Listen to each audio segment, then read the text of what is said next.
home, and the neat rows of vegetables in the little garden his mother planted in the backyard, counting everything, endless numbers streaming through his mind. Numbers that meant something, numbers that meant order, numbers that defined his world. The numbers filled his mind, consumed him. They were his friends, his toys. He put them together and took them apart, examining them in his own mind until he understood exactly how they worked, multiplying them, dividing them, squaring them, and factoring them. Even as he'd grown up and begun to talk of other things, the numbers were always there, streaming through his mind. Now, in the terrifying darkness into which he'd awakened, he began to play with the numbers once more. Timmy began with 1,000,000. He'd always liked that number, a 1 with 6 zeros after it. He multiplied it by 999,999. Then he multiplied the total by 999,998. He kept going, the numbers in his head growing ever larger, occupying more and more of his mind. And yet the shadows were still there.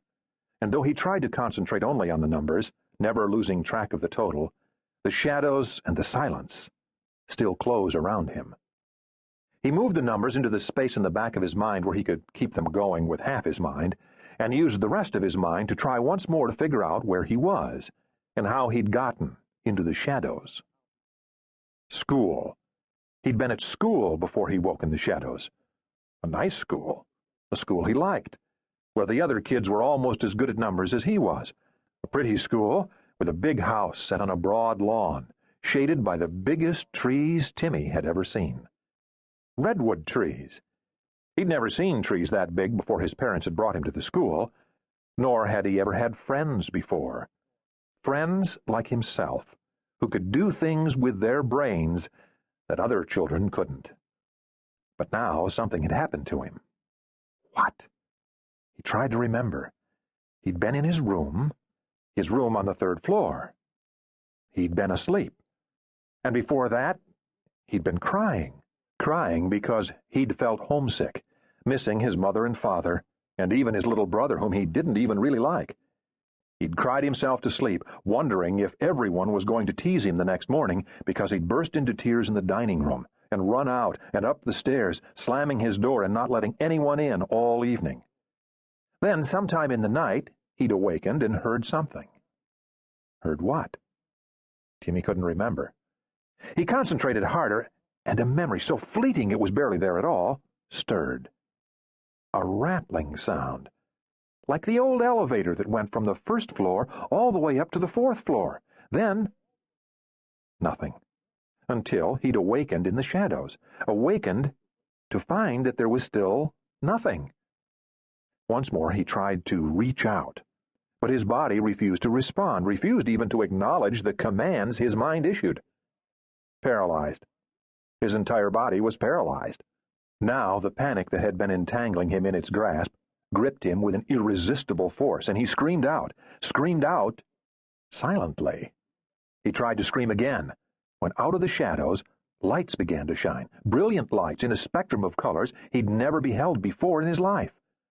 Sounds, too, burst forth out of the silence that had surrounded him from the moment of his awakening, a cacophony of achromatic chords layered over with the screeches and cries of the damned souls of hell. The sound built along with the blazing lights until Timmy Evans was certain that if it didn't stop, his eyes would burn away and his eardrums would burst. Crying out once more, he tried to turn his mind away from the sights and sounds that assaulted him, to turn inward and bury himself among the numbers that still streamed through the far reaches of his consciousness. But it was too late.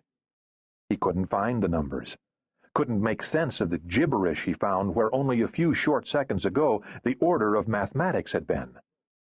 Then, as the sensory attack built to a crescendo, Timmy Evans knew what was happening to him. Just as he realized what was happening, the last moment came. The lights struck once more, with an intensity that tore through his brain, and the howling cacophony shattered his weakening mind. In a blaze of light, accompanied by the roaring symphony of 1,000 freight trains, Timmy Evans died. Died without ever remembering exactly what had happened to him.